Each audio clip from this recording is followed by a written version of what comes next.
Bom dia, graça e paz seja com todo mundo. Quando recebi esse convite de falar sobre o céu, eu quase desisti. É porque eu não fui lá ainda. Uma vez que eu for lá e voltar, como alguns já fizeram, nesse caso eu falaria com muito mais segurança. Agora, sobre dois livros que foram mencionados apenas de alto por alto, é o Descanso Eterno dos Santos. Este é o livro que Richard Baxter escreveu há 400 anos quase passados. Mas tem sido um best-seller de lá para cá. É um livro especial. Alguém leu esse livro e disse, mudou o meu ministério. Bem, Baxter era assim mesmo. Ele chegou na cidade de Kidderminster e era uma das cidades mais condenáveis em termos de pecado. Para lá, Lava Jato era normal. Quando ele, depois de 40 anos de ministério, ele esperava ficar lá talvez 10 anos antes de morrer, mas Deus prolongou sua vida. Era a cidade mais santa da Inglaterra. Era um homem que Deus usou de uma forma especial. Esse livro é chamado Céu, que eu recomendo altamente, de Joni Eareckson Tada.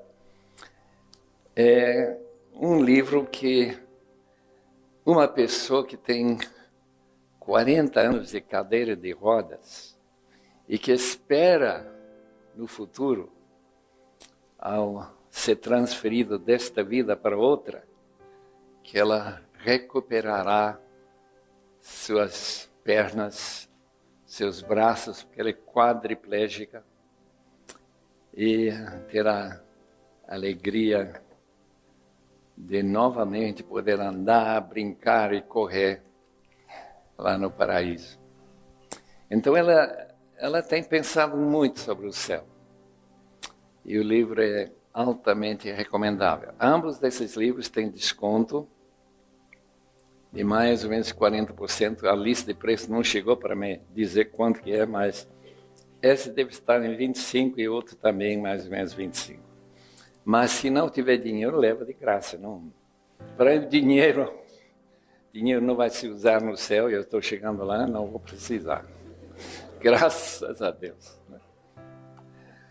Bem, como que é o céu? A Bíblia fala bastante dessa realidade que nós chamamos do céu. Eu vou ler um pequeno trecho da palavra de Deus em 2 Coríntios, capítulo 5, versículos 1 a 10, só para nos situar. 2 Coríntios, capítulo 5.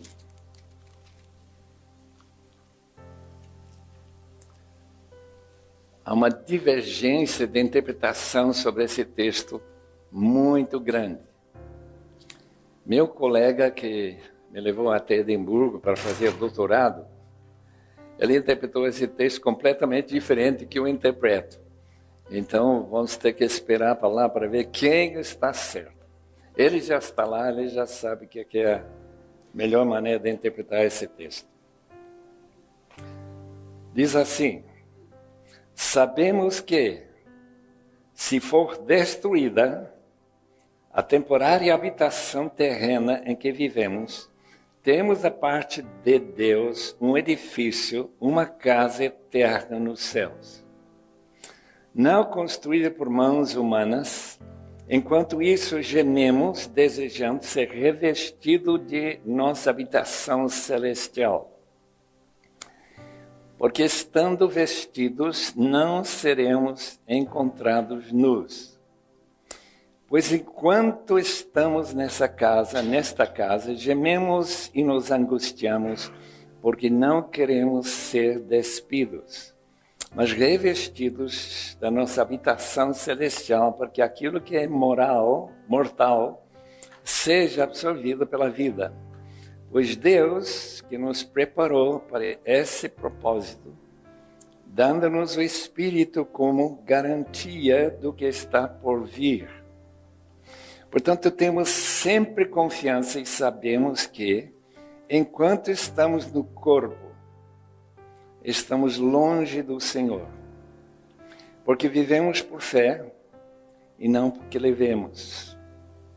Temos, pois, confiança e preferimos estar ausentes do corpo e habitar com o Senhor.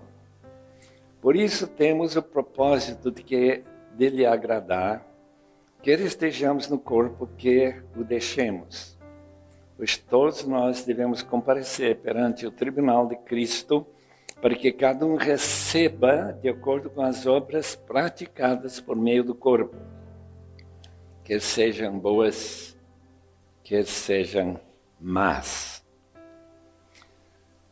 Vamos orar pedindo que Deus nos guarde de erros. Com certeza eu vou falar bastante coisa errada. E que os irmãos esqueçam logo, não lembrem nada de errado. E que aquilo que está certo tenha uma certa permanência na sua mente.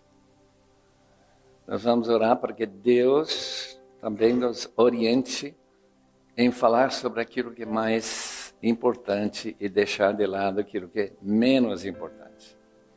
A vida é uma constante de escolhas de aquilo mais importante, aquilo que é menos importante. Podemos então orar junto com os irmãos devem orar também, não desliguem a sua cabeça simplesmente porque eu estou aqui na frente orando. Orem comigo. A palavra amém foi acrescentada para essa finalidade, para dizer, eu concordo, eu estou pedindo a mesma coisa que está sendo pedida por quem está orando. Pai amado, estamos aqui com trepidação, temor e tremor. Nós não entendemos muita coisa relativa à vida futura, aquela vida além do túmulo. Mas sabemos que existe, sabemos que Cristo voltará para nós levantar daquele túmulo e dar-nos a vida da ressurreição. Faz com que esta manhã as pessoas que têm tomado seu tempo precioso para estar aqui estejam guardados sempre de ideias, pensamentos errados. E que aquilo que realmente vale a pena crer e colocar no acervo da sua fé seja lembrado. Nós te rogamos isso para a tua glória somente, Senhor, em nome de Jesus. Amém. Enquanto estamos no corpo, segundo Richard Baxter, estamos distantes do Senhor. Mesmo na sua presença estamos distantes. O que quer dizer uma frase como essa? Simplesmente que dizer que Deus está aqui, como de fato Ele está em todo lugar, significa que nossa consciência humana, essa nossa capacidade de comunicação com Ele, de ouvir Ele falar para nós, é bastante tênue. Estamos distantes, como quem escuta um eco, como lá na Grécia, onde aquela profetisa ficava lá gritando numa fenda na rocha, no Monte Parnaso, e voltava o eco, então ela interpretava esse eco. Às vezes nossas interpretações são da mesma qualidade. Ela disse, por exemplo, quando veio o rei da Pérsia, se eu devo lutar contra a Grécia ou não, ela diz, um rei importantíssimo vai ganhar. E assim foi a interpretação da palavra dela. Irmãos, a distância de Deus que este texto acaba de falar é uma distância que será fechada no dia que nós chegarmos no paraíso. Lá na cruz, Jesus fala para aquele criminoso: hoje estarás comigo no paraíso. Jesus está lá, ele também vai para lá, nesse mesmo dia. De modo que essa distância que para nós é uma barreira, vai ser removida no céu. Isso vai ser a grande bênção de estar lá. Disse o apóstolo Paulo em 1 Coríntios 13, nós o veremos face a face. A presença será tão próxima que nós veremos ele face a face. Venha teu reino é um dos pedidos do Pai Nosso. Todos conhecem muito bem esse pedido. Venha o teu reino. Por que estamos pedindo que o reino de Deus, Pai, estamos endereçando nossa oração ao Pai, que o seu reino venha?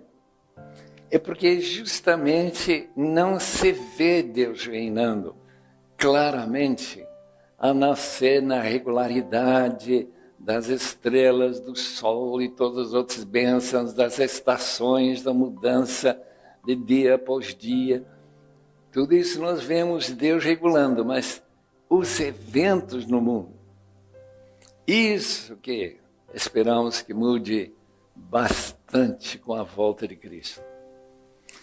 E essa volta, segundo a palavra de Deus, Mateus, por exemplo, 8, versículo 11, os irmãos querem dar uma olhada nesse interessante texto, que é uma das primeiras referências ao céu em Mateus.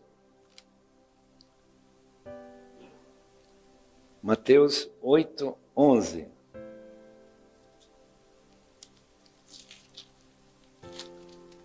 O texto refere quando aquele centurião quis que Jesus curasse seu servo, que era muito querido, e ele admitiu que ele serve a uma outra pessoa acima dele e que seu servo serve a ele. Quando eu digo vá, ele vai. Se eu digo venha, vem. Em outras palavras, não há nenhuma barreira de resistência à vontade dele, o centurião. Jesus disse, fé como essa nunca vi em Israel. Versículo 11, eu lhes digo que muitos virão do Oriente, do Ocidente, e se sentarão à mesa com Abraão, Isaque e Jacó, no reino dos céus. Mas os súditos do reino serão lançados para fora, isto é, os israelitas descrentes que não aceitam seu próprio Messias. Esse texto, como vários outros no Novo Testamento, falam de um banquete que está na nossa frente. Cada vez que se trata do mundo futuro, da realidade futura que nós estaremos experimentando, todos nós, daqui a uns 100 anos ou menos, significa que haverá um tipo de comunhão que nós temos quando somos convidados a um banquete. Agora, esse banquete não diz qual é o motivo do banquete. Mas quando chegamos à parábola, por exemplo, de Mateus 22, sabemos é casamento do filho do rei. E nós então temos no Novo Testamento essa referência à noiva que na sua volta vai ser o dia em que se celebrará essa fase tão impressionante da mesa que alguém tentou pintar numa mesa que vai quilômetros, porque tem muita gente para sentar nessa mesa. Mesa do banquete do casamento do Cordeiro, capítulo 19 do livro de Apocalipse. Então essa referência é falada aqui justamente por causa de Jesus olhar bem além dos limites de Israel, de Abraão, Isaque e Jacó e os seus filhos, descendentes, os israelitas. Está falando de nós que vivemos até os confins da terra, que Mateus 28 vai colocar como uma grande comissão, e de fazer discípulos, aqueles que vão ser convidados por esse banquete. E nessa parábola, onde os convidados não querem chegar, estão todos ocupados, estão todos interessados, como a maioria da população de São Paulo hoje, e durante esse fim de semana em que poucos estão trabalhando, essa mesma ideia de que há muita gente desinteressada no céu. A C.S. Lewis fez uma referência a esse desinteresse quando ele diz que se você pegar uma pessoa qualquer andando na rua de Londres e oferecer um prato num dos bons restaurantes de Londres, e em vez de esse prato de comida, você oferecer o céu para ele, ele escolheria provavelmente esse prato de comida. O interessante nesse texto é que Deus combina as duas coisas. O prato, eu não sei o que se servirá nesse banquete, mas deve ser coisa muito gostosa. E ao mesmo tempo que pessoas que não tinham nenhum direito, aqueles que vêm do leste, do oeste, pessoas que nunca conheceram Abraão, Isaque e Jacó, estarão sentados juntos para deliciar-se nesse banquete do casamento do Cordeiro.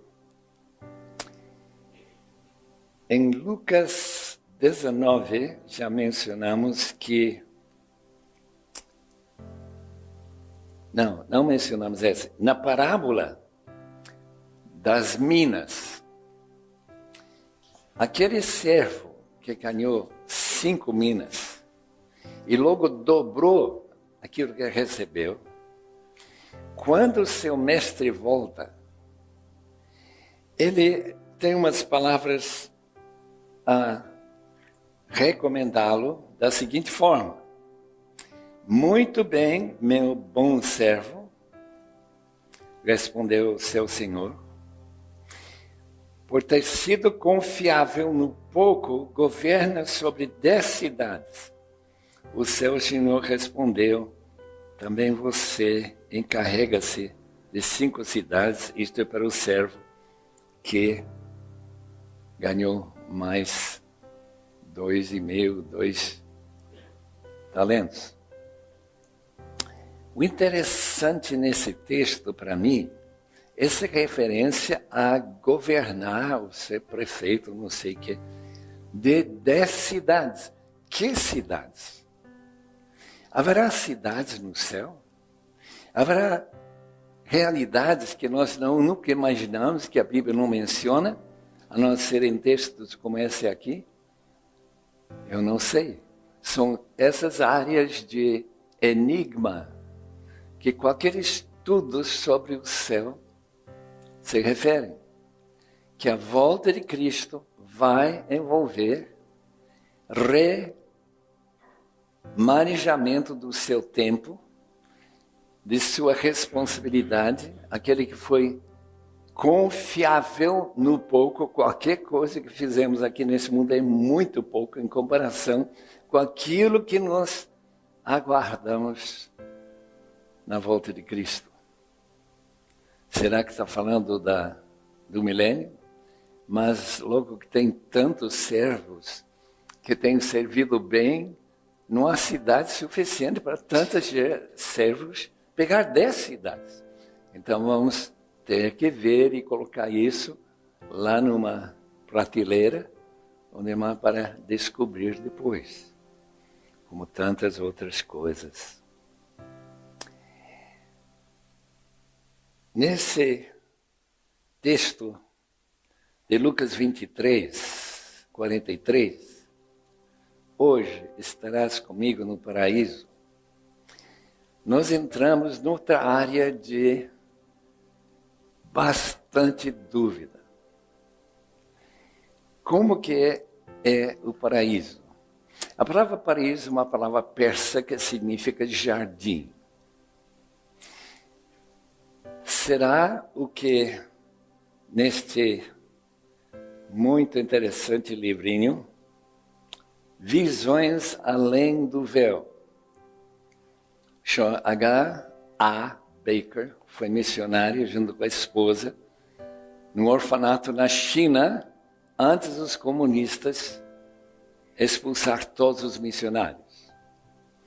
Então eles pegaram mendigos, tem aqui algumas fotos desses mendigos aqui, rapazinhos, e a transformação que ocorreu quando eles receberam o Evangelho. E uma boa parte deles, de fato, recebeu o Evangelho. Essa foto aqui é especial, de especial interesse, porque o jeito que ele chegou da rua e o jeito que ele ficou logo depois de conhecer a Cristo com um sorriso enorme na sua cara. O que esse livro vai contando, e aqui os irmãos vão ter que aceitar o que não dá para comprovar que seja verdadeiro. Como é o paraíso? Como será? Por quê? Porque várias dessas crianças, no avivamento que ocorreu lá no orfanato, em que essas crianças, começando com confessar os seus pecados e chorar diante do Senhor, foram arrebatados até o paraíso. E eles voltam, o Shobeika, aquele missionário, diz, nós não ensinamos eles sobre o paraíso, mas eles nos ensinaram como que era o paraíso. E que era um parque perfeito em todo sentido da palavra, coisa que eles nunca tinham visto na vida, porque essa cidade onde eles se reuniram lá em Yunnan, bem no sudoeste da China, era um lugar muito pobre, muito necessitado naquelas épocas, eu acho que nos anos 50. Aqui não tem referência à data, eu não sei quando que foi. Mas eles contam de animais, eles contam de árvores de fruta, eles falam do fato que a gente, quando tinha fome, simplesmente pegava fruta deliciosíssima. Que o paraíso é um lugar de muita música, que a gente está escutando música maravilhosa e que é, obviamente, muitos anjos. Como eu já disse, eu não fui lá ainda, não vou poder dizer se é verdade ou não. Algumas das mais pequenas desses mendigos transformados pela graça de Deus falaram mais detalhes sobre o paraíso. Como era gostoso de estar lá. A minha pergunta é esta.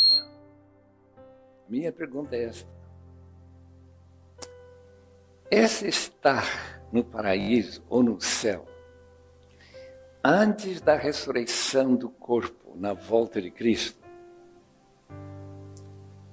será uma existência corporal? Voltando para 2 Coríntios capítulo 5, nós temos uma habitação nos céus. Essa habitação que receberemos na ressurreição do corpo, quando os corpos se juntam com as almas que virão com Cristo, e o fato que em 1 Tessalonicenses 4, texto que eu quero ver mais tarde, é simplesmente uma realidade em que aquele período chamado intermediário é um tempo de dormir. E agora? Por que usar a palavra dormir para ser o lugar onde a gente vai estar brincando, sendo crianças, deliciando, passando a mão nos animais, andando no elefante e assim por diante, como ele se escreve? Não sei. É por isso que eu estou bem ansioso de chegar lá. E parece que não vai demorar muito. Eu sei que a maioria não está muito ansiosa. Nem Paulo teve muita certeza que ele queria ficar nesse estado que ele chama de despido. Isto é do corpo. Porque todos nós sabemos que tudo que fazemos depende do corpo. Aquilo que eu vejo, aquilo que eu cheiro, aquilo que eu vou deliciar, aquilo que eu vou tomar e tocar, tudo isso depende do corpo. E como seria estar sem corpo? E por que esse texto fala de um corpo? Esses irmãos aqui explicam que um tipo de corpo pré-corpo, não é um corpo tão físico como o nosso, mas um corpo espiritual, que depois se junta com o corpo na ressurreição. Eu não sei se será por aí que a gente deve entender. Interessantemente, William Booth, que fundou o Exército de Salvação, também teve uma experiência como Paulo teve, de chegar no paraíso por um tempo e voltar vivo. Ele conta que ele viu pessoas lá tão gloriosas que a gente ficava extasiado a vê-las. Ele viu uma mulher que morreu já velha, não sei se era corcovada, mas estava enrugada, feia toda a vida. Mas quando ela aparece no paraíso, ela parece bem mais bonito que Eva quando ela foi criada. Daí ele chega à conclusão, isto é o fundador, o chamado William Booth, homem de Deus, acho que não mente, contando como que era ver pessoas lá no paraíso. Temos que aguardar para confirmar todas estas coisas. Ele viu um homem que confirma o que C.S. Lewis escreveu. Ele escreveu que se nós olhássemos para os irmãos que estão aqui hoje, e eu tiver assim um certo desprezo, eu não tenho esse sentimento por ninguém aqui, graças a Deus, certo desprezo, e você encontrar esse homem na vida futura, você será tentado a se jogar no chão e adorá-lo. É mais ou menos o que William Booth escreve do homem que ele viu lá, com tanto brilho, que era semelhante àquele brilho que Moisés viu no topo do Monte Sinai e teve que colocar um véu enquanto aquele luz celestial foi se esvaziando e saindo. Vamos olhar para um outro texto em João capítulo 5. João 5, e versículo 28, 29.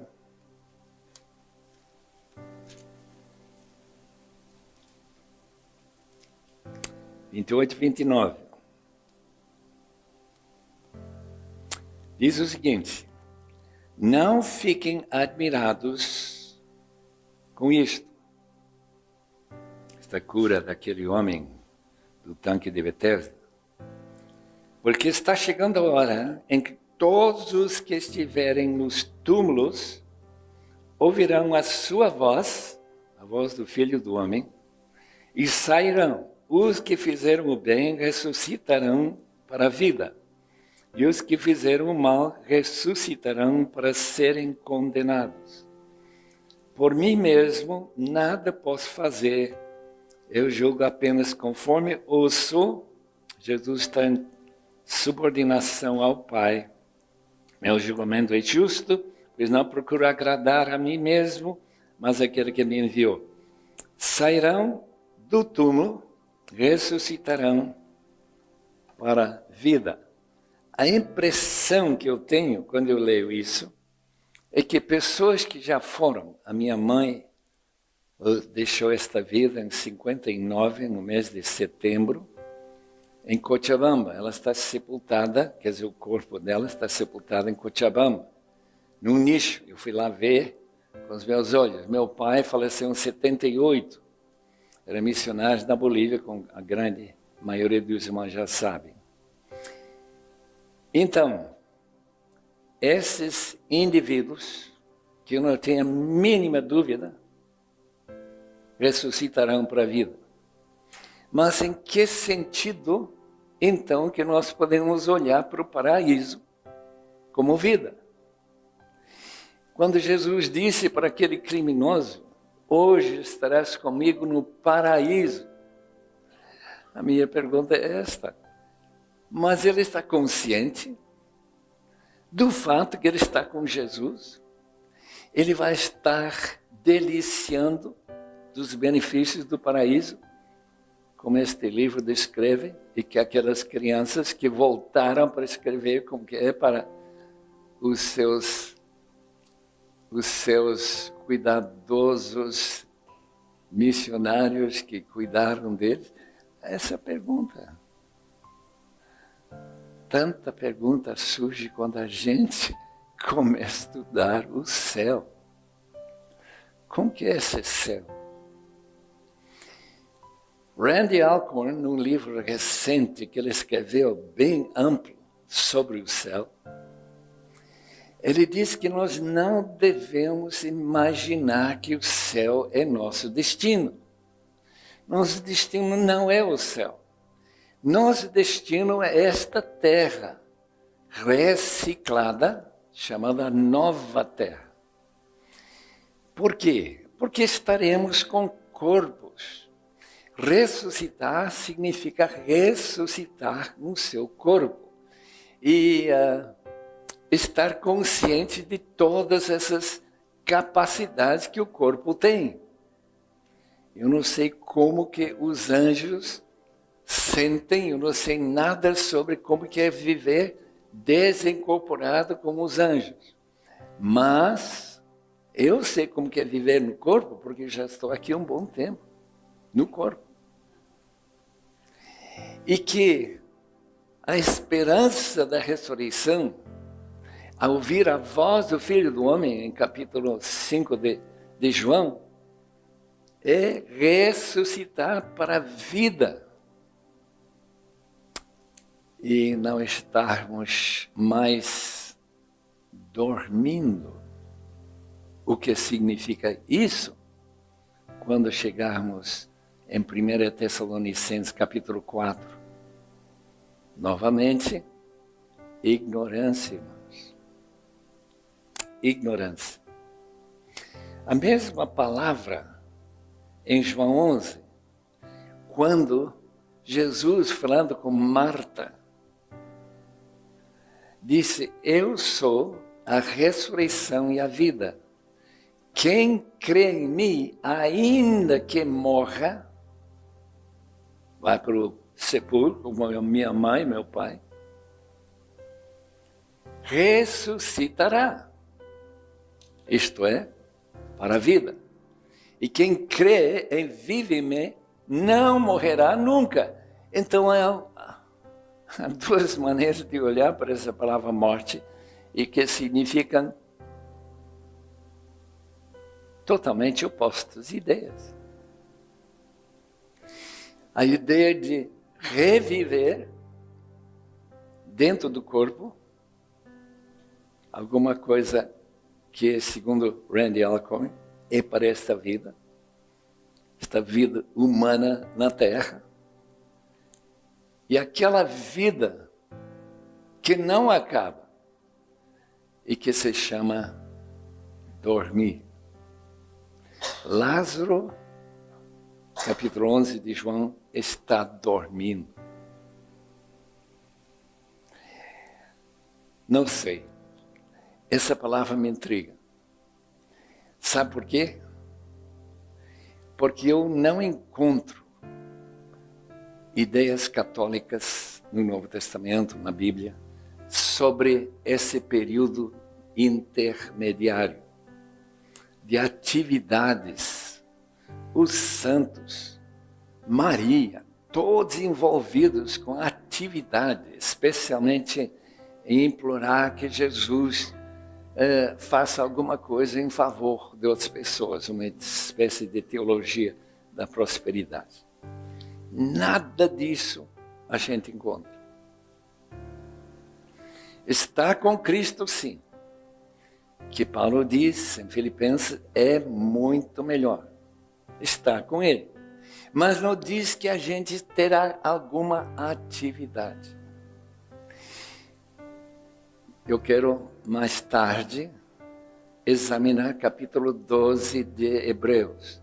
Mas, até chegar lá, não há nenhuma referência à atividade. Certamente não que a Igreja Católica inventou a ideia de que aqueles santos especialmente importantes têm capacidade de proteger a gente, colocam uma cruz lá, e então ele vai, Santo Expedito, eu não sei o que ele faz, mas são os santos que estão bem ativos neste período entre a morte e a ressurreição dos seus corpos. Capítulo 14 de João vai fazer uma referência à casa do Pai, em que há muitos aposentos. A velha versão de Tiago, 1611, diz mansões. É interessante que essas crianças, quando eles chegam nas suas casas, nas suas mansões, usam essa palavra, e que tudo é demais lindo, demais mesmo. Ninguém imagina como tudo é assim, ouro e brilhante, tudo mais. Mas eu não creio que esse texto aqui, de João 14, está se referindo a esse tipo de mansão. Aliás, a tradução que o pastor dessa igreja apoiou, porque lembra que foi ele que chefiou a equipe que fez a tradução da NVI, usou a palavra aposentos. A casa do Pai tem aposentos, quer dizer lugares como hotel, onde a gente fica algum tempo e depois volta para sua atividade normal. E talvez acompanhe melhor a ideia de dormir, não sei. A palavra casa do Pai, para descrever o céu, na casa do meu Pai, muitos aposentos. Se não fosse assim, eu lhes teria dito, João 14, versículo 2. Vou preparar-lhes lugar. Então, alguns escritores enfatizam o fato que Jesus foi e está preparando lugar para nós. Mas eu não leio isso nesse texto de forma alguma. A casa do Pai já existe. Jesus disse em capítulo 2, versículo 19, destruí este templo de alvenaria. Em 3 dias o levantarei. Que templo? O texto explica. O templo do seu corpo. A ressurreição é a volta do templo. E aquele templo é Jesus Cristo. Em Cristo há muitos aposentos. Então não é uma referência a quartos de ouro e coisas maravilhosas dessa natureza. Não dizendo que não existem. Eu não sei se existe ou não existe. Porque, como eu já disse, foram essas crianças que foram para lá, não eu. Pode dizer que isso é uma referência à casa do Pai, com suas mansões, condomínio celestial. Não é isso que Jesus tinha em mente, creio eu. Jesus tinha em mente a igreja na sua multiforme e multifacetada capacidade de reunir pessoas em milhões de lugares no mundo inteiro. Vá para qualquer lugar do mundo, encontre pessoas reunindo, às vezes, em grande perigo de serem descobertos, como essas igrejas escondidas na China, ou grupos que se reúnem com muito cuidado em Coreia do Norte, lugares onde o perigo é constante. Na casa do meu pai, há muitos aposentos. Em outras palavras, uma referência à ressurreição de Cristo, que agora se identifica com o templo de Herodes. Destrui esse templo, eu o levantarei, o único templo que é aceitável a Deus.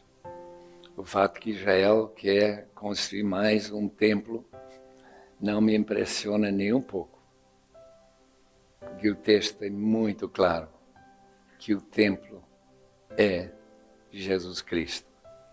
E estando nele, nós, a igreja Ibeneu, é um desses aposentos.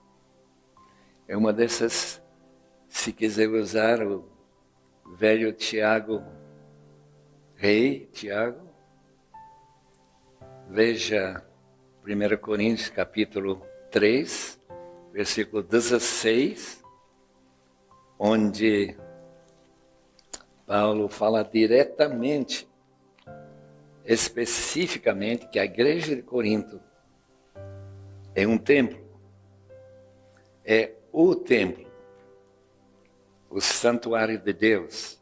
Vocês não sabem que são o santuário de Deus, porque a ideia de templo, por exemplo, o templo de Herodes, quem já foi para Israel com Luiz Saião, vai lembrar que tem uma esplanada, uma espécie de plataforma de 12 campos de futebol. O templo ocupava um pedacinho só desse terreno. 20 metros por 30, 40, nem sei quantos metros. E que esse templo que foi destruído, esse templo que não tem pedra nenhuma sobre o pedra, porque o resto está bem claro que os pedras estão aí, nessa esplanada, essa plataforma elevada para aquele espaço. Toda essa área era conhecida como o templo, mas o santuário, o naos, esse aqui são as pessoas. E nós, segundo 1 de Pedro, capítulo 2, versículo 4, estamos sendo construídos numa casa para a habitação de Deus. Sacerdócio real, casa que é também sacerdotes e sacerdotisas, para oferecer sacrifícios. Sacrifícios não de sangue de animais, mas de oferecer serviço ao Senhor Jesus em tudo que fazemos, glorificando como Ele deseja. Nós teremos a oportunidade para os irmãos fazerem perguntas depois. Em Atos, capítulo 3, versículo 21, encontramos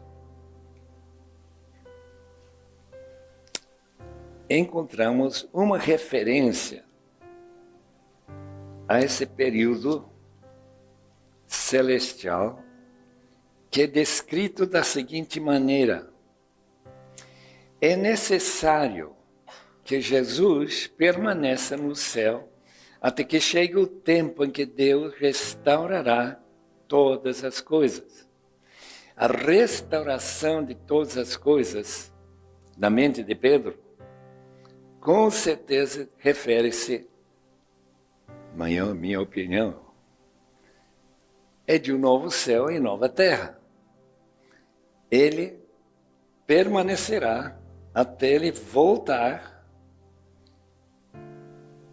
E, como falou há muito tempo por meio de meus santos profetas, pois disse Moisés, o Senhor Deus, de levantar dentre seus irmãos um profeta como eu. Que tipo de profeta era Moisés? É um profeta rei. É um profeta que vive a realidade da vontade de Deus, mas que também governa com cetro de ferro absoluto. Então, uma referência possivelmente ao período de milênio. Esse período em que nós estamos lá, que estamos gozando agora, esperando, evangelizando o mundo, para que haja muitos filhos de Deus, que ele permanecerá até chegar o tempo que Deus restaurar todas as coisas. E, versículo 20, para que venham tempos de descanso da parte do Senhor, ele mande o Messias, o Cristo, o qual lhes foi designado, Jesus, a segunda vinda, porque ele já tinha vindo e Pedro está falando desse período assim. Em Romanos 8, eu quero fazer uma rápida passagem por Romanos 8. Romanos 8, 18, o apóstolo Paulo está referindo-se à volta de Cristo, o chamado revelação dos filhos de Deus. Considero que os nossos sofrimentos atuais não podem ser comparados com a glória que nos será revelada. A natureza criada aguarda com grande expectativa que os filhos de Deus sejam revelados. O que quer dizer isso?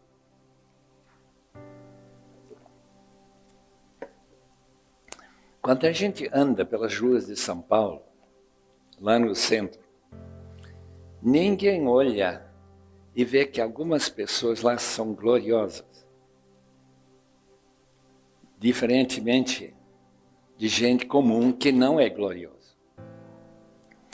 Esse texto está dizendo que o mundo aguarda a glória que descreverá, que dominará a aparência dos filhos de Deus na volta de Cristo. Essa transformação que nós esperamos, de corpo semelhante ao corpo de Jesus, e que tem alguma glória, se William Booth estava falando da realidade que ele viu lá no paraíso. A natureza criada aguarda com grande expectativa que os filhos de Deus sejam revelados, pois ela foi submetida à inutilidade ou futilidade, não pela sua própria escolha, mas por causa da vontade daquele que sujeitou, na esperança de que a própria natureza criada será liberada da escravidão, da decadência em que se encontra, recebendo a gloriosa liberdade dos filhos de Deus. Irmãos, pensem comigo por um instante o que Paulo está dizendo. a natureza criada aguarda com grande expectativa os filhos de Deus, pois ela foi submetida à inutilidade ou futilidade ou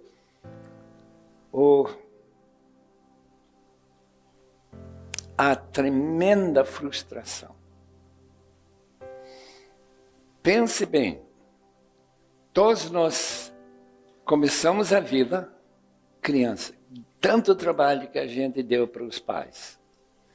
Finalmente ficamos independentes e tivemos nossas esperanças de criar alguma, talvez fortuna, talvez fama, talvez não sei o quê, para depois ser completamente esquecido. Eu não sei quantos irmãos já entraram nos cemitérios como eu tenho entrado, olhando para aquelas pedras gravadas com o nome de fulano e tal. Viveu, morreu, e ninguém sabe mais nada sobre ele. Nada. Não deixou nenhum sinal de que ele viveu aqui. Essa é a futilidade dessa vida.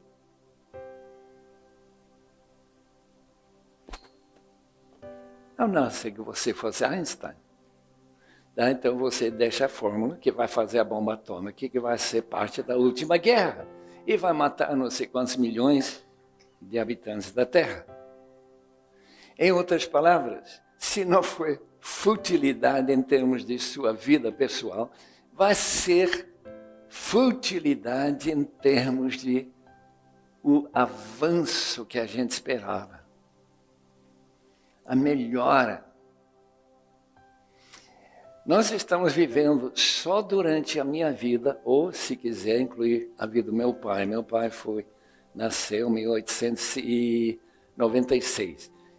Eu lembro uma foto dele num desses carros que não tinha nem teto. Era um carro muito simples.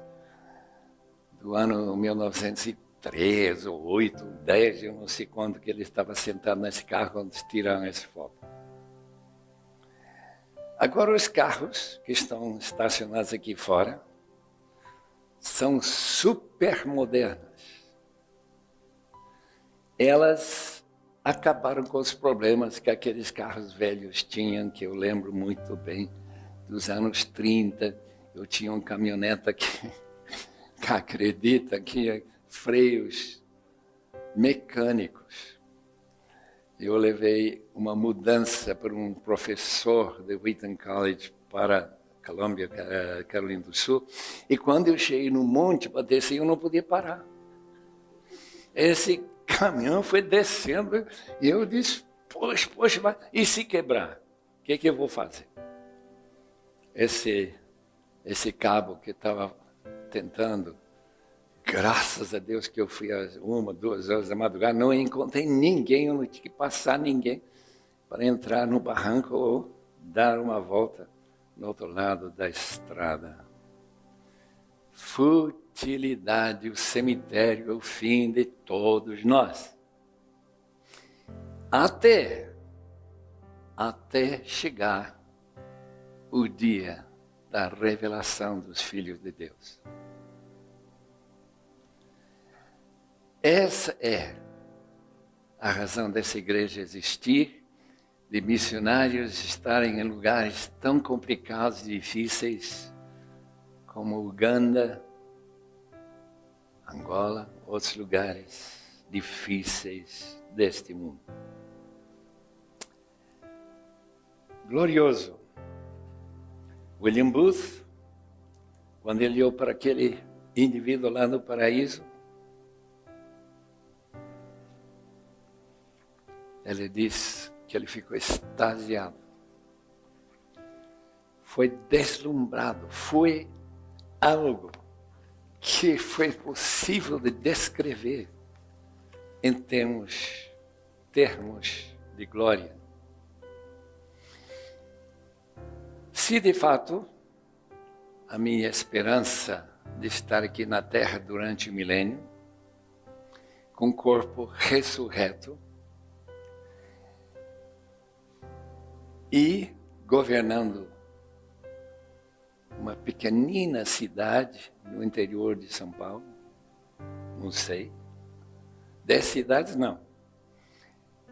A pergunta é esta: como aparece o ressurreto em contraste com aquela gente que não morreu e não tinha Cristo como Salvador e não tem chance mais de se converter durante aqueles 1000 anos?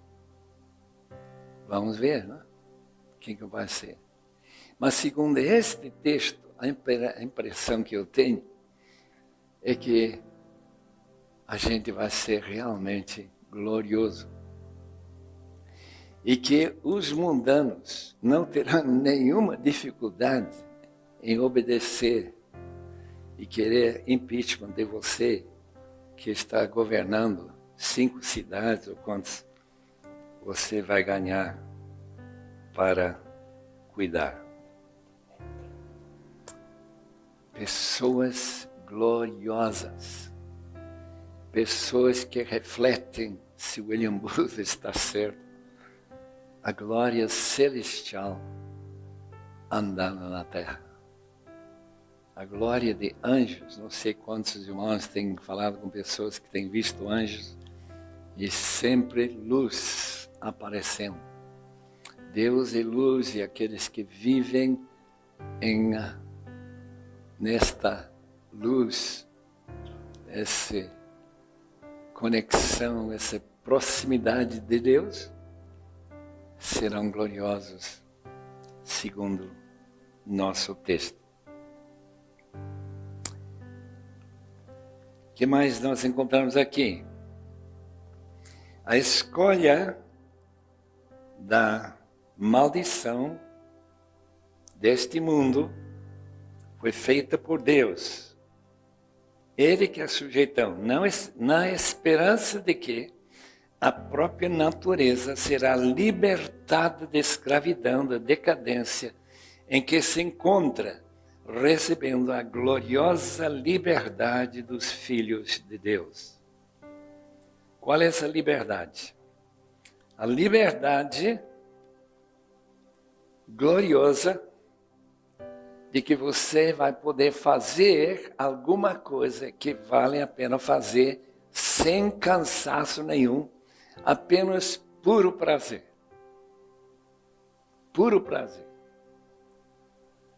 Vamos imaginar que nós temos aqui alguém que recebeu o talento de pintar como Rembrandt, ou Van Gogh.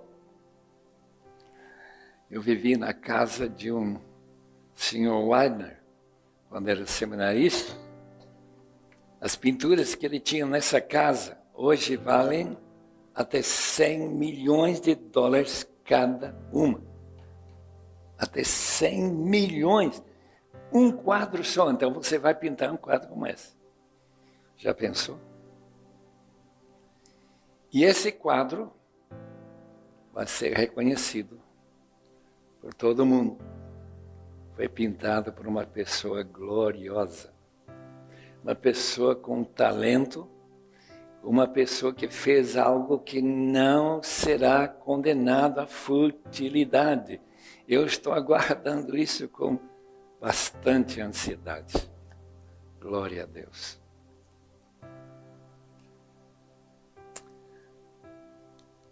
O que mais que diz aqui, em Romanos 8?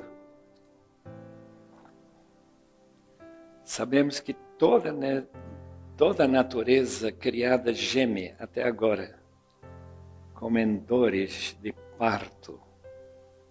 Qual é esse parto? Para produzir a nova terra e novos céus, em que, como diz Abacuque, ficaria cheio da justiça.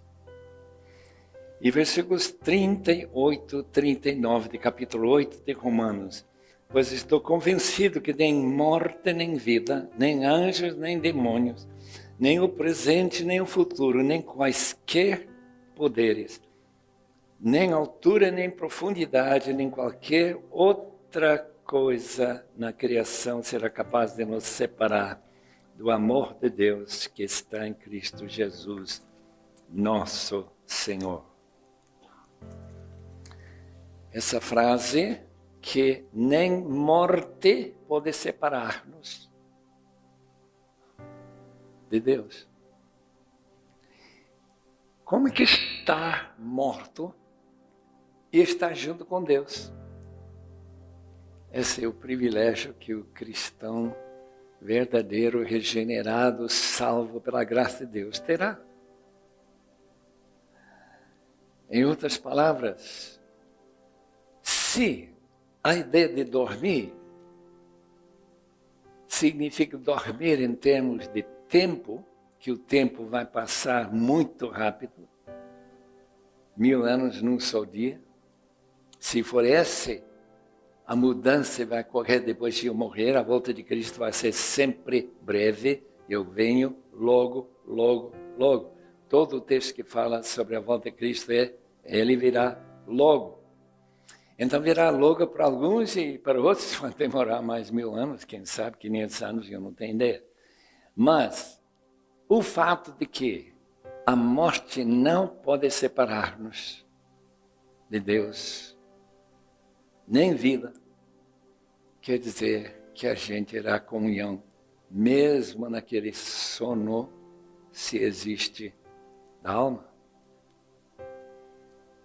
Vamos estar no paraíso, aguardando essa maravilhosa vinda de Cristo.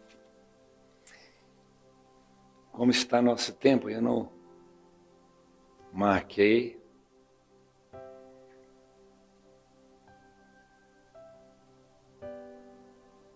Já passou 1 hora? Está na hora de parar?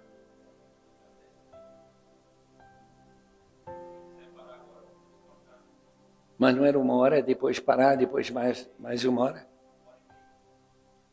E depois? Perguntas? Tá bom.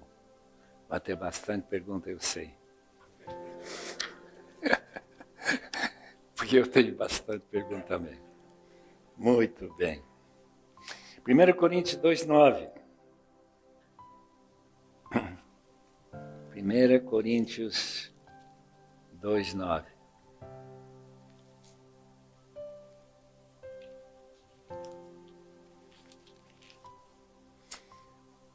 Olho nenhum viu, ouvido nenhum ouviu, mente nenhuma imaginou o que Deus preparou para aqueles que o amam. Note bem, ele não está preparando, já foi preparado na cruz o que Deus tem para aqueles que o amam. Mas o interessante, olho nenhum viu, ouvido nenhum ouviu, mente nenhuma imaginou, que levanta dúvidas acerca de qualquer descrição de como será esse futuro que não está descrito na palavra de Deus. Quando eu leio esse livro, eu pergunto, mas como que essas crianças poderiam ter visto essas coisas que Deus tem preparado para aqueles que o amam? Dessa parte eu não duvido. Mas o que eu tenho dificuldades em entender esse texto. Ou será que depois da volta de Cristo para a destra do Pai, que Ele agora está revelando para as pessoas realidades que antes eram desconhecidas? Estou com essa dúvida ainda na minha mente. Vamos lá para 1 Coríntios 15, o grande texto sobre a ressurreição. 15 de 1 aos Coríntios. Não vamos ler o texto todo, mas apenas versículo 50 até o fim do capítulo. Irmãos, eu lhes declaro que carne e sangue não podem herdar o reino de Deus. O reino de Deus, portanto, não vai ter corpos como nós temos. Outro tipo de corpo. Nem o que é perecível pode herdar o imperecível. Eis que eu lhes digo um mistério, nem todos dormiremos, lá está essa palavra dormir novamente, mas todos seremos transformados num momento, num abrir e fechar de olhos, ao som da última trombeta, pois a trombeta soará, os montes ressuscitarão incorruptíveis e nós seremos transformados. Pois é necessário que aquilo que é corruptível se revista de incorruptibilidade, e aquilo que é mortal se revista de imortalidade, quando, porém, o que é corruptível se revestir de incorruptibilidade, e o que é mortal de imortalidade, então se cumprirá a palavra que está escrita: a morte foi destruída pela vitória. Onde está, ó morte, a sua vitória? Falando para a própria morte. Onde está, ó morte, o seu aguilhão? O aguilhão da morte é o pecado e, naturalmente, a condenação que o pecado traz. E a força do pecado é a lei, porque a lei é aquilo que foi desobedecida. Mas, graças a Deus, que nos dá vitória por meio de nosso Senhor Jesus Cristo. Portanto, meus amados irmãos, mantenham-se firmes e que nada os abale.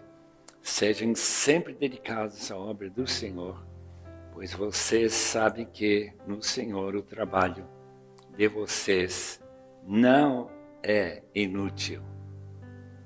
Diferentemente do trabalho normal neste mundo, condenado à futilidade, aquilo que nós fazemos terá permanência. Já pensem que daqui a 1000 anos você vai agradecer por alguma coisa que você fez. Talvez uma pessoa que você evangelizou e levou a Cristo. Daqui a 1 milhão de anos você vai, porque aquilo que nós fazemos pelo Senhor, não por nosso benefício, nossa glória, mas para a glória de Deus, terá permanência. A ressurreição, segundo esse texto, ocorrerá depois da última trombeta, que vai tocar, e essa trombeta é mencionada também em 1 Tessalonicenses capítulo 4, 13 a 18. A volta de Cristo, então, vai ser anunciada por uma trombeta e o arcanjo que anunciará o tempo de espera para a volta de Cristo. Já acabou. Cristo está voltando. Essa ressurreição que vai ocorrer é segundo Apocalipse 1, versículo 6 e 5:10, é para reinar sobre a terra. A palavra reinar combina com essas parábolas que falam sobre governar, cuidar de pessoas ou áreas ou o que for. Aquilo que tanto interessa a nossa presidenta, não perder esse direito de governar até o fim do mandato dela. Esta ideia de governar, reinar com Cristo sobre a terra não é uma ideia muito comum em nossas mentes. Não é muito fácil imaginar sobre quem reinaremos. Em Portugal, nós tivemos um professor no seminário de Leiria, chamado Dr. Arthur Lewis. Ele escreveu um livro negando o milênio. Antes de ele falecer, ele desmentiu o que ele escreveu. Qual foi o problema que ele teve do milênio? Simplesmente que não haveria ninguém sobre quem reinar. Todo mundo morrerá, a não ser os crentes. E os crentes então vão habitar, não vão reinar sobre outros crentes. Pelo menos não parece muito provável. Essa ideia, então, desses versículos de estar sendo acordado e transformados para receber um corpo incorruptível. Filipenses capítulo 3 deixa claro que esse corpo é semelhante, se não igual, ao tipo de corpo que Jesus tem. Corpo consciente, autoconsciente, corpo que tem olhos e nariz, pode cheirar e ouvir, boca para falar e pernas para andar. Mas a diferença deste corpo é que um corpo imortal. Todos nós, eu estou bem consciente disso agora, depois de passar os 80 anos, que eu estou morrendo. Eu estou condenado à morte. A não ser que Cristo queira vir antes, que seria melhor ainda. Mas este corpo tem dentro dele uma espécie de certeza que daqui a 20 anos, no máximo, eu estarei apodrecendo, quer dizer, o corpo estará apodrecendo num túmulo. O que este texto ensina é que este corpo, na transformação, quando acabar esta condenação, ou essa maldição que está sobre este mundo de futilidade, que isso vai acabar totalmente. 1 de Pedro usa a frase que não perece nunca. Não envelhece. A velhice simplesmente não ocorre mais. A gente não perde mais o cabelo. A gente não fica sentindo mais fraco, mais cansado, mais isso, mais aquilo. Ser um corpo espiritual, glorioso. Eu estou bem feliz com a ideia. Agora vamos olhar para 2 de Coríntios, capítulo 4. Paulo foi decapitado com mais ou menos 60 a 67 anos de idade. Ele diz em versículo 16, 4 de 2 Coríntios, versículo 16, por isso não desanimamos, embora exteriormente estejamos a desgastar-nos. Estamos como um pneu que está sendo usado muito, correndo muito, e aos poucos ela fica careca. Interiormente estamos sendo renovados dia após dia, pois os nossos sofrimentos leves e momentâneos estão produzindo para nós uma glória eterna que pesa mais do que todos eles. Assim fixamos os olhos não naquilo que se vê, mas no que não se vê, pois o que se vê é transitório, mas o que não se vê é eterno.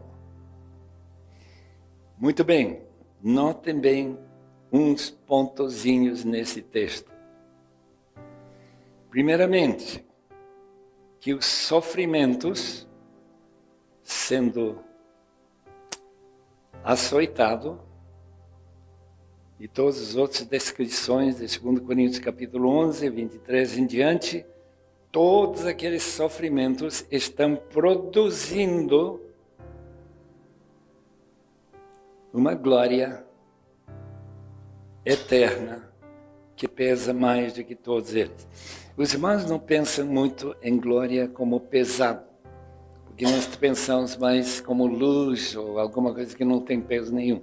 Mas a palavra peso reflete o hebraico, kabod, que é o peso da pessoa. O peso em dinheiro, o peso em gado, o peso em terras e tudo mais. Ele é rico, então ele é pesado. Então haverá, nesses galardões que nós aguardamos, aqueles que sofrem mais receberão galardões mais pesados, mais gloriosos. Vai ser muito bom, né? Então, quando você passa lá para a Coreia do Norte como missionário, e você logo vai ser preso num campo de concentração. E lá você vai sofrer e sofrer e sofrer. Mais ou menos como aquela jovem, nem lembro o nome dela, eu acho que é Ansuk, que escreveu esse livro, Se Eu Pereço, Eu Pereço. Esse livro vale a pena ler. Durante a ocupação da Coreia pelos japoneses, ela ficou presa por quê? Porque ela foi para a dieta japonesa, ela falava japonês, foi educada lá, veio de uma família bastante rica de Pyongyang. Jogou um bilhete no meio daqueles deputados que diz o seguinte: se vocês não param de forçar os pastores a curvarem-se diante dos Shinto, aqueles deuses do Shinto, Deus vai mandar fogo do céu sobre vocês. Uma profecia. Ela foi presa e todo dia ela esperava ser enforcada. Até o dia em que caiu a bomba atômica e tudo foi invertido. Mas o livro é tremendo, porque mostra como uma pessoa, talvez ela nem pensava nesse texto, que os sofrimentos que passamos hoje, por amor a Cristo, produzem para nós um peso de glória muito maior do que os sofrimentos.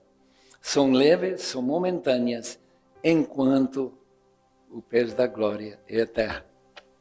Então, não fiquem tristes se você for preso lá na Coreia do Norte. Fique até alegre, batendo palmas. Bate-me de novo, bate-me de novo. Deixe-me passar mais fome. Mais ou menos como essa moça viveu.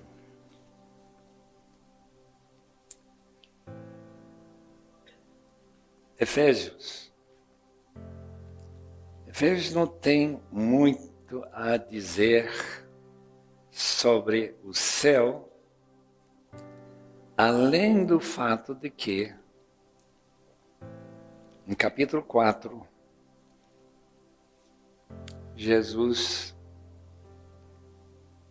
foi para as profundezas da terra e quando ele subiu para as alturas. E o texto diz, em versículo 9, capítulo 4, que significa ele subiu, senão que também havia descido às profundezas da terra. Quer dizer que a morte de Cristo, seu sepultamento, deu Jesus o direito, a incumbência de formar sua igreja e de indicar quem deve e quem não deve ser líder nas suas igrejas locais, claro, a igreja toda. Versículo 11, de capítulo 4. Quer dizer, a sua descida para a morte, a morte na cruz, não somente ganha para nós o privilégio de viver eternamente, mas nos dá o privilégio de servir a Deus em relação à sua igreja, servindo a sua igreja, que é a amada noiva pelo qual Jesus morreu, segundo Efésios capítulo 5. As referências, 5 delas, em Efésios, dos lugares celestiais, a palavra lugares não aparece no original, é simplesmente celestiais. Leva-nos a acreditar aquilo que Peter O'Brien falou em Cambridge, na Inglaterra, imagina, em 86, 30 anos atrás, eu não tinha ouvido a ideia do Peter O'Brien, que é professor do Moore College em Sydney, na Austrália. Em nosso grupo, que estava reunido em Cambridge naquele mês de novembro, ele disse: a igreja, segundo o Novo Testamento, é uma igreja que vive em 2 dimensões ao mesmo tempo. O que é isso? É como os irmãos hoje. Os irmãos estão sentados aqui numa dimensão física, como qualquer outra pessoa que está sentada em qualquer lugar em São Paulo. Mas ao mesmo tempo que nos reunimos aqui, estão reunidos no céu também. Eu não tinha pensado nisso. Simplesmente tinha, nesses anos e anos de estudo que a gente tinha feito, não passou pela cabeça que nós, quando reunimos, estamos reunindo em 2 dimensões, a celestial e a física também. O significado dessa reunião, ou desse estar com Cristo, é simplesmente que, como diz Hebreus capítulo 12, quando nos reunimos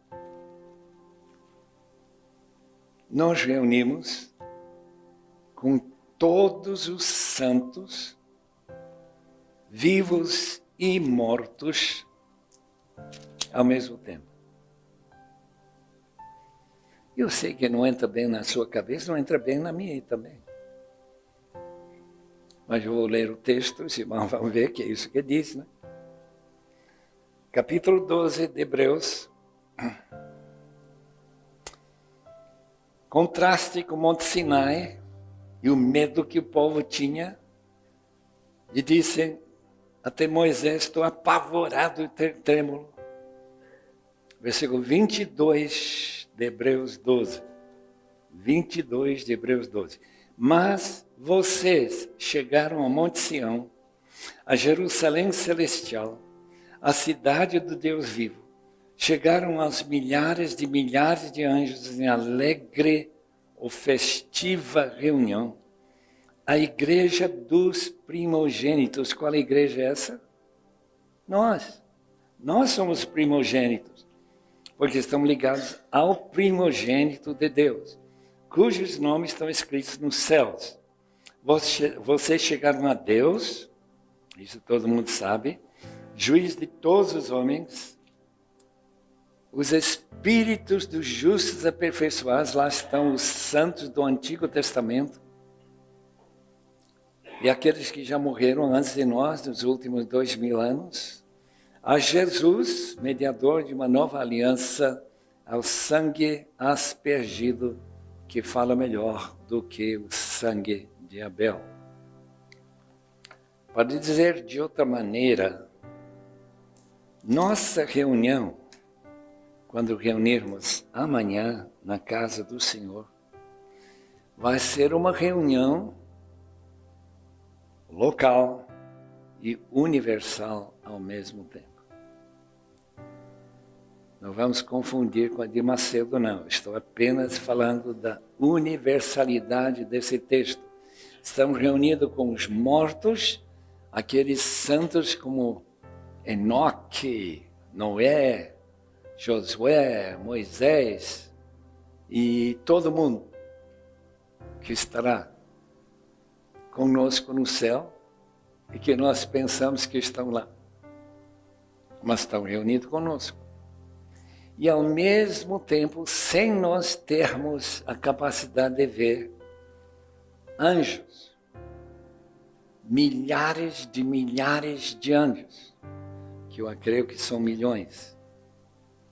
Uma vez saindo da igreja de Jardim das Embuias, a minha esposa, eu não estava lá, estava saindo com outra mulher, levando seu filhinho. De repente diz, olha, mamãe, tem Jesus lá em cima. Jesus? Onde está Jesus? Ela olhou para lá e não viu nada. Tem 2 Jesus. Agora sabe que não são Jesus, mas são anjos. Então tem 2 Jesus. Ela disse, eu não vi nada. A criança, 3 aninhos, viu. Quer dizer, a realidade desses espíritos dos justos aperfeiçoados. Lembra que capítulo 11, versículo 40 de Hebreus, fala do aperfeiçoamento dos santos do Antigo Testamento, que esperavam a morte de Cristo para que aqueles pecados que estavam sob panos, como se chama, de banho-maria, esperando a vinda de Cristo para a sua morte na cruz, para serem retirados todos os seus pecados.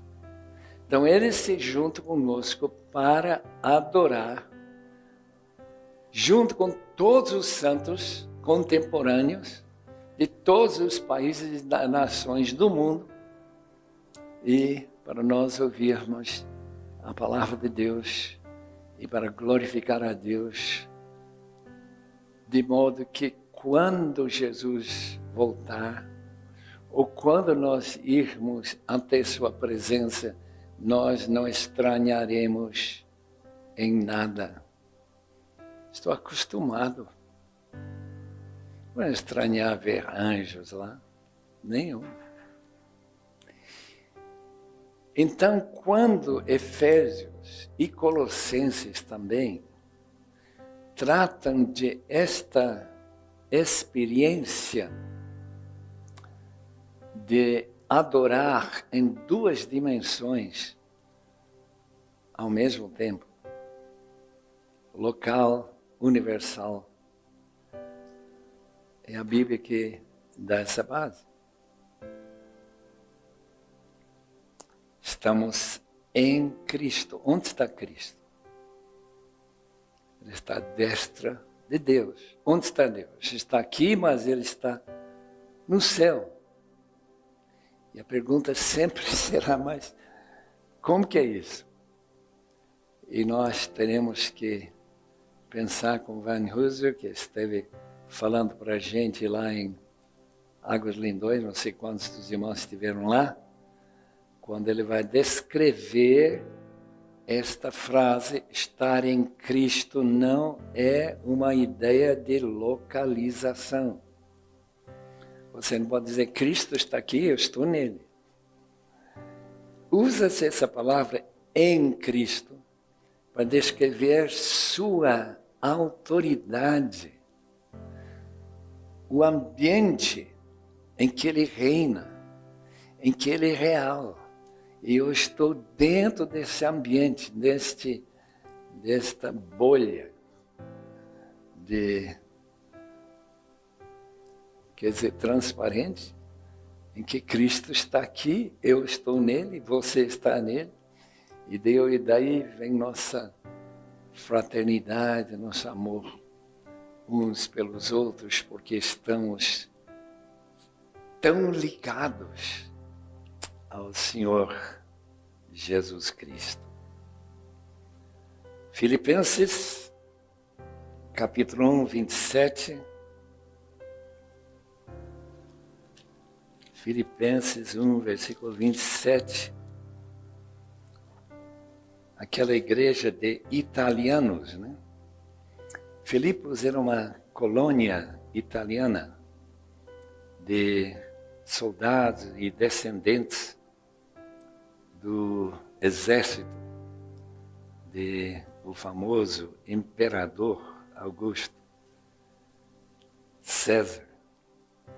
Versículo 27, não importa o que acontece, exerçam sua cidadania de maneira digna do Evangelho de Cristo, para que assim que eu vá, ou eu veja, que ele apenas ouça a seu respeito, minha ausência, fique eu sabendo que vocês permanecem firmes num só Espírito. Capítulo 3, versículo 20, repete novamente nossa cidadania celestial. O destino deles é a perdição, o seu Deus e o estômago, pessoas aparentemente como aqueles de Judas, segunda de Pedro, que vivem uma vida de vergonha para o Evangelho. Só pensa nas coisas terrenas. A nossa cidadania, porém, está nos céus, de onde esperamos ansiosamente o Salvador, o Senhor Jesus Cristo, pelo poder que o capacita a colocar todas as coisas debaixo do seu domínio. Ele transformará os nossos corpos humilhados, tornando-os semelhante ao seu corpo glorioso. Glória a Deus. Capítulo 3 de Colossenses, porém, já que vocês ressuscitaram com Cristo, lembra que o batismo é o lado exterior de uma transformação interior, de morrer com Cristo, ressuscitar com Cristo. Procurem as coisas que são do alto, de nossa cidadania celestial, onde Cristo está sentado à direita de Deus, mas tem o pensamento nas coisas do alto e não nas coisas terrenas.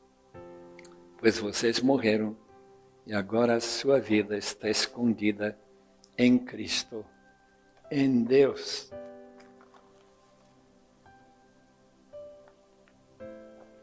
Muito bem.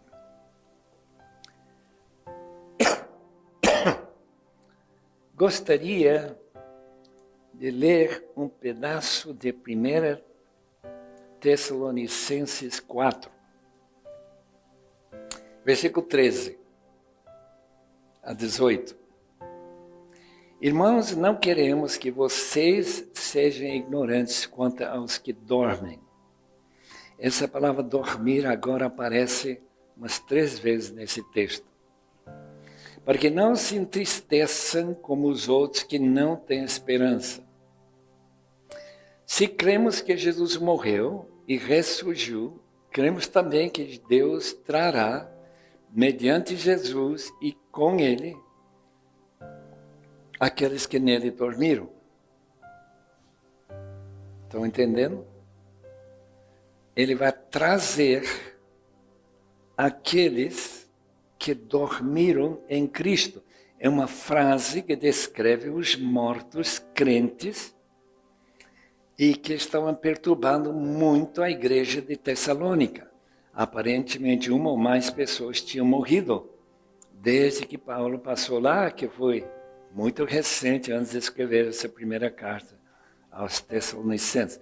Dizemos a vocês, pela palavra do Senhor, que nós, os que estivermos vivos, e Paulo espera estar vivo na volta de Cristo, os que ficarmos até a vinda do Senhor, certamente não precederemos os que dormem. Pois dada a ordem, com a voz do arcanjo, e o ressoar da trombeta de Deus, o próprio Senhor descerá dos céus, e os mortos em Cristo ressuscitarão primeiro. Depois nós, os que estivermos vivos, seremos arrebatados com eles nas nuvens, por encontro com o Senhor nos ares, e assim estaremos com o Senhor para sempre. Pense bem comigo, o que este texto está aparentemente dizendo. Quando chegar o dia da segunda vinda de Cristo, haverá vivos e haverá mortos. Os mortos são descritos como aqueles que dormem em Cristo. Os vivos são aqueles que, transformados no abrir e fechar de olhos, segundo 1 Coríntios 15, só subirão arrebatados. Esse é o primeiro e único texto que fala claramente sobre arrebatamento. Para encontro com Cristo nos ares. Tem pessoas, e são muitas, que acreditam que a igreja de Jesus Cristo, essas centenas de milhões de crentes do mundo inteiro, estarão com Jesus nos ares. Imagina a multidão maior do que o protesto que houve algumas semanas atrás. Nesse encontro, a gente passa, segundo essa teoria, que não é minha, passará 7 anos aguardando o término da evangelização dos povos e tribos e nações que ainda não foram evangelizadas e ganhas para Cristo. Tudo em 7 anos. Olha, vai precisar de muita ajuda angelical, eu vou dizer. Por quê? Para aprender uma língua que não tem escrita, demora anos e anos. Às vezes 20 ou 30 anos. Mas, isso aparentemente, para essa teoria, não é obstáculo nenhum. Apenas que a palavra de Jesus, Mateus 24, versículo 14, que este evangelho do reino será pregado a todas as nações, etnias. Mesma palavra que se usa também em capítulo 28, versículo 19, de fazer discípulos de todas as etnias, batizando em nome do Pai, do Filho e do Espírito e ensinando-os a guardar todas as coisas que eu vos tenho ensinado. Uma vez que 7 anos acabou, o período já está dividido nesse período de tempo, Jesus voltará para a terra para reinar sobre a terra no milênio. É a posição chamada dispensacionalista. Essa ideia surgiu, segundo um irmão que eu conheci, que escreveu sua tese de doutoramento. Essa ideia surgiu cerca do ano 1830, quase 200 anos atrás. Um pastor chamado Irving ficou muito encantado com a ideia que a igreja podia ser arrebatada a qualquer instante e que não teria que passar pela grande tribulação que é mencionado no livro de Apocalipse e em outras partes da Bíblia. Então, esta ideia, ou este pensamento, ganhou tanta força que eu não sei, pelo menos na América do Norte, que não seja a grande maioria. As igrejas da Assembleia de Deus, em geral, seguem esse pensamento também, e que a igreja vai escapar o sofrimento que está destinado para alguns irmãos agora, mas naquela época chamada Grande Tribulação dos 7 anos, vai ser geral e talvez até universal. Por que a igreja não vai passar pela tribulação? Essa é a minha pergunta. Se de fato o apóstolo Paulo, que escreveu 2 Coríntios, capítulo 4, versículo 16 e 17, que falou tão clara e especificamente que nossos sofrimentos leves e momentâneos produzem para nós um peso de glória muito maior do que o sofrimento. Se a gente não quer essas alegrias, os galardões, tudo que estão relacionados a esse peso de glória, claramente a gente vai querer morrer antes ou ser arrebatado e ficar, não sei, fazendo o que lá no céu ou nos ares. Mas a palavra encontro com Jesus nos ares não dá essa impressão, não.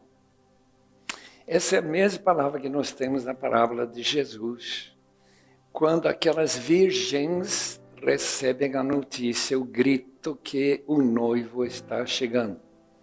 Então aquelas sábias saem para o encontro do noivo e vão para a festa, enquanto os outros procurando azeite para suas lâmpadas, não conseguem entrar porque não encontraram nenhum lugar. É uma parábola que fala justamente de pessoas que não estão em condições de serem aceitos por Jesus. Sua fé não foi genuína, não foi uma fé salvadora, não mudou nada nas suas vidas. E por isso que não são admitidos na grande festa. A volta de Cristo, segundo esse texto de 1 Tessalonicenses capítulo 4, a volta de Cristo será da igreja encontrando com Ele e voltando para a grande festa das bodas do Cordeiro, segundo eu entendo. A volta de Cristo é a união da igreja com Cristo aqui na terra, para reinar com Ele na terra, segundo Apocalipse 1 e capítulo 5. Essa realidade milenar, para ficar 1000 anos, é chamado pré-milenismo clássico. Foi a ideia que foi divulgada na primeira igreja durante 200, 300 anos. Só muito mais tarde surgiu a ideia que eu falei de a igreja ficar aguardando durante aquele período de tribulação aqui na terra.